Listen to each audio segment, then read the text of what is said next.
Another day, another basketball stories na naman ang pagkukwentuhan natin. At ngayon nga ay pag-uusapan natin ang balitang may mensahe nga po si Anthony Edwards kay LeBron James at ang balitang last player na kukunin ng Golden State Warriors.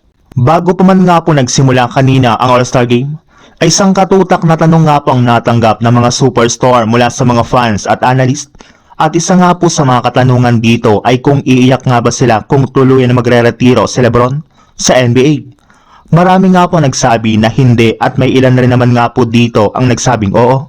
Kagaya na lang ng superstar ng Minnesota Timberwolves na si Anthony Edwards na inamin na malulungkot at iiyak nga po siya ng kaunti kapag nalaman nga po niyang hindi na maglalaro pa sa NBA si LeBron James.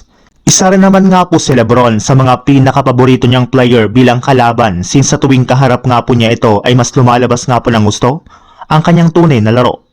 Mas nagiging ganado nga po siya na gumalaw sa loob ng court kapag ito ang kanyang kabantayan. Kaya kapag nalaman nga po niya na hindi niya na ito makakaharap pa ay sigurado nga po na malulungkot siya para sa kanyang idolo.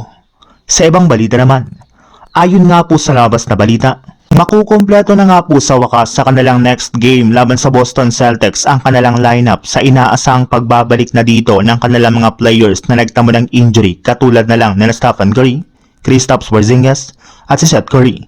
Kaya maipapakita na nga po dito ng Warriors ang tunay na lakas ng kanilang bagong lineup na binuo nila ng nagdaang season. Dahil rin nga po dito ay masusolusyonan na rin naman nga po ng JSW ang matagal ng problema ng kanilang kupunan. In fact, hindi nga po kagaya ng mga nagdaan nilang laban, ay expected na nga po na mas lalakas ng lalo ang kanilang lineup lalo ng kanilang frontcourt sa paggamit na nga po nila sa unang pagkakataon ng Twin Tower na sina Al Horford at Kristaps Porzingis. Bukod rin nga po dyan, plano rin naman nga po ng JSW na pumirma at kumuha ng at least 2 pang bagong player bago magtapos ang Pebrero. Since meron pa rin naman nga po silang bakanting pwesto sa kanilang lineup at kailangan nga po nila itong punan sa lalong madaling panahon.